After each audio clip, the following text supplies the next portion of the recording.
Assalamualaikum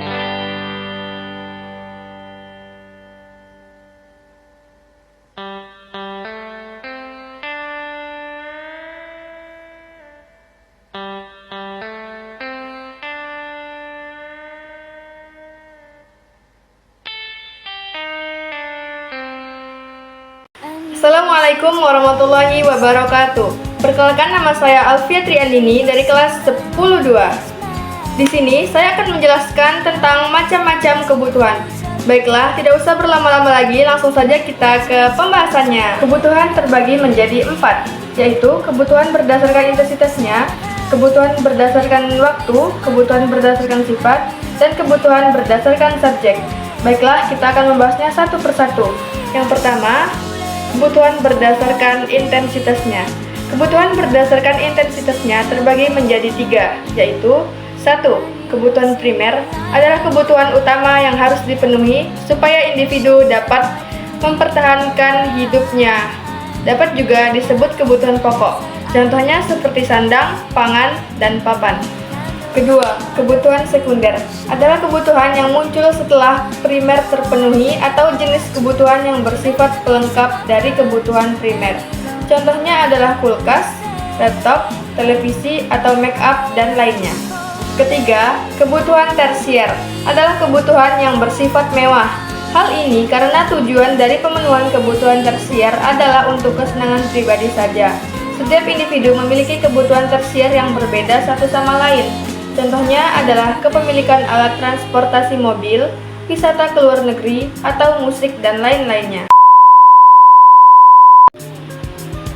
Yang kedua adalah kebutuhan berdasarkan waktu. Kebutuhan berdasarkan waktu terbagi menjadi 2, yaitu 1. Kebutuhan sekarang.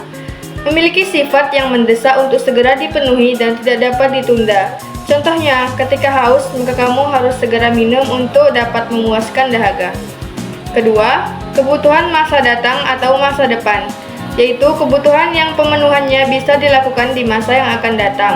Contohnya, tabungan biaya pendidikan yang direncanakan oleh orang tua untuk anak-anaknya. A few moments later. Berdasarkan sifat terbagi menjadi 2, yaitu kebutuhan jasmani, yaitu kebutuhan manusia yang bersifat fisik atau material untuk hidup layak dan baik dan manfaatnya dapat langsung dirasakan oleh raga manusia. Contohnya seperti olahraga, makanan, dan minuman. Kedua, kebutuhan rohani, yaitu kebutuhan yang dirasakan oleh jiwa manusia yang sifatnya tidak berwujud. Contohnya seperti hiburan, rekreasi, agama, senda gurau, dan lainnya. Yang terakhir, yaitu yang keempat, kebutuhan berdasarkan subjek. Kebutuhan berdasarkan subjek terbagi menjadi 2, yaitu kebutuhan individu, merupakan kebutuhan yang diperlukan secara perseorangan. Contohnya seperti seorang nelayan membutuhkan jala dan perahu, berbeda dengan siswa yang membutuhkan alat tulis. Yang kedua, kebutuhan sosial atau kelompok, bertujuan memenuhi kebutuhan kolektif masyarakat. Contohnya, rumah sakit dan gedung olahraga yang didirikan untuk memenuhi kebutuhan sosial masyarakat. Pergi ke pasar membeli batik, tidak lupa membeli kebaya. Wahai ibu Ida yang cantik, jangan lupa nilai yang bagus ya.